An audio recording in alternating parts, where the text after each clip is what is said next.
In the last video, we concluded with the conclusion. We ended up talking about how light is both a particle and a wave, and that's known as the dual nature of light. Well, how that makes its way into the quantum mechanical model of the atom is like this. Some of the great leaps in science occur when someone asks a deceptively simple question that turns out to have profound consequences. Isaac Newton asked, do the same forces that make the apple fall also keep the planets in their orbits?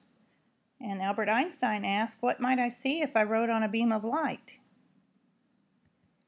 Well, Victor deBroglie asked another very simple question in 1923.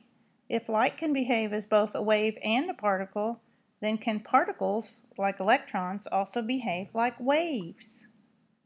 Can particles behave like waves? It was a simple question, but it had a revolutionary consequence. De Broglie then combined the equations of Einstein and Planck. This is his new equation. Lambda equals h over m nu.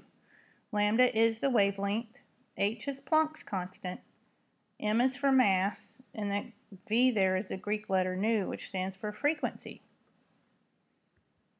What this means is that every object, even you, has a wavelength that depends on its mass. Have you ever noticed your wavelength? Probably not, because look where mass is in this equation. Mass is on the bottom in the denominator of the value.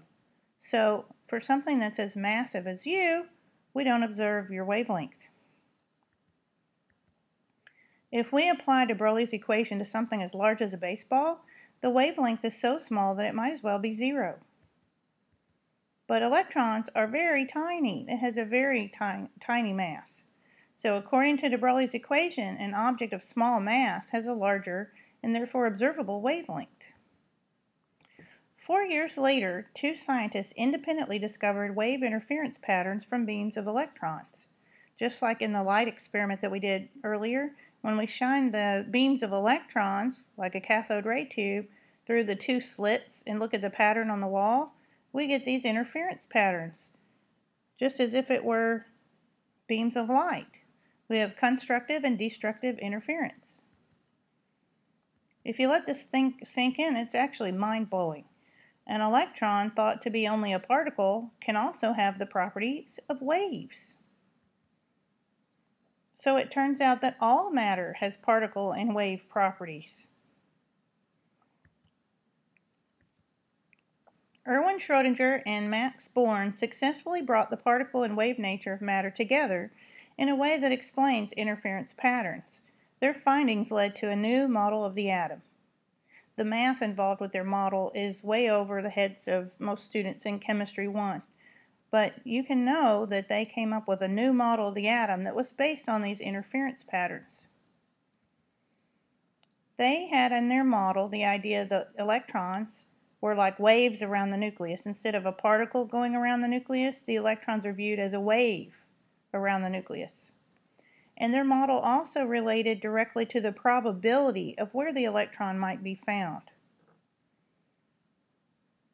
When we put their data into these mathematical equations that they came up with, it creates a three-dimensional mathematical model of a probability distribution. Where's the electron likely to be located? And that leads us to the new ideas. If you could imagine that A, I can draw on the computer, and B, if I could take a snapshot and find an electron around the nucleus of an atom, where do you think the electron would be when I take the next photo? This would represent, if I took a whole bunch of pictures, assuming I could actually see electrons, I might get a pattern like this, and if I repeated the process many times and overlaid the images, you might get something kind of like this. This is to represent the electron cloud model of the atom. The quantum mechanical model is the more modern view of the atom that we have. In the quantum mechanical model, the electron's exact location cannot be predicted. We don't know how electrons move around the nucleus. All we can do is say there's a certain amount of probability of where they're likely to be located. The atoms are represented as having electron clouds called orbitals. these little shapes that are on the bottom of your screen are usually represented as between a 90 to 95% chance of finding an electron within the shapes that are drawn there. It doesn't mean that they travel in a figure 8 or a 4-leaf clover shape. It just means if you were looking for an electron, you'd have a 90 to 95% chance of finding the electron somewhere within that region. How does the quantum model differ from Bohr's model? In the Bohr model, the electrons traveled in fixed circular orbits around the nucleus. In the quantum mechanical model, there is no exact path for the electron, only the probability of finding an electron in regions called orbitals, not to be confused with orbits. Werner Karl Heisenberg was able to demonstrate what's sometimes referred to in the movies, what's actually called the Heisenberg uncertainty principle, and sometimes it gets kind of misused in movies. The Heisenberg uncertainty principle says that it is impossible to know both the exact location and the exact velocity of an electron at the same time. You can know its position, but then you can't know its velocity. Or you could know its velocity, but then you can't know its position. So it's very different from ordinary Newtonian physics like when you play baseballs. So does God play dice with the universe? This website is startswithabang.com, and it's a blog that was published December 22nd, 2008 about quantum physics. Be sure you find the link on my webpage and scroll down to study it more carefully. I love the artwork on this page. I think it's really good, but it also has some interesting ideas. The author here says that Einstein was wrong about quantum mechanics. One of his more memorable quotes was, "God does not play dice with the universe." What was this in reference to? In good old regular classical physics, including general relativity, if you know all the initial conditions of your system and you know the laws of physics, you can figure out exactly what's going to happen.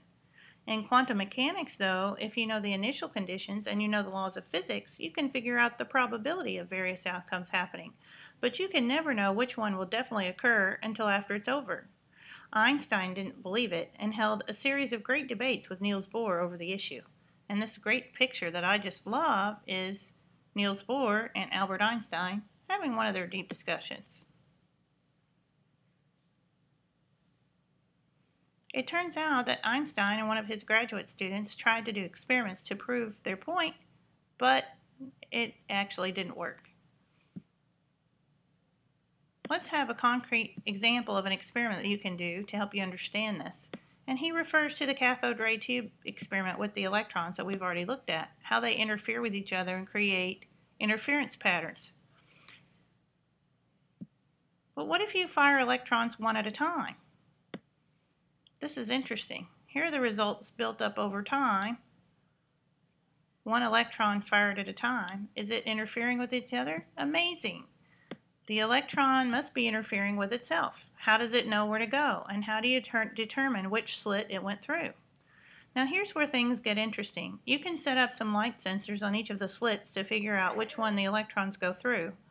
When the electron passes through the slit, if a photon or particle of light hits the electron, you know which slit it goes through. If a photon doesn't hit it, you don't know. Here's the crazy part. If you hit the electron with a photon, the interference pattern goes away. You force it to go through only one slit, and you get just 2 bumps on your screen, one for each of the 2 slits. If you don't hit the electron, though, the electron does interfere with itself, and you get the interference pattern above. If you look and you try to know, you will destroy the quantum mechanical effects. If you don't look, though, God plays dice while your back is turned. I love that. It's messed up. It's awesome. Was Einstein wrong about quantum mechanics? Yes, he was. And that, my friends, is what Einstein's greatest blunder really was. Einstein never accepted quantum mechanics, never accepted that this was the way the universe works. If you can accept and understand this, then at least about this one thing you'll have taken a step that Einstein never did. I love this blog. I think it was very well done. Let's consider also Schrodinger's cat. Before we go to Schrodinger's cat, I wanted to mention that the astrophysicist that made that website was Ethan Siegel of Prescott University.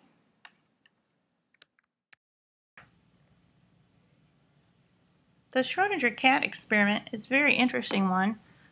I'd like for you to watch the movie about Schrödinger's cat. There's a great movie on 1 Minute Physics, which you can find the link on my website, or you can Google 1 minute movie about Schrödinger's cat and watch this great thought experiment so you can figure out what it means and how it relates to quantum mechanics. So pause the video and go Google that and then come back.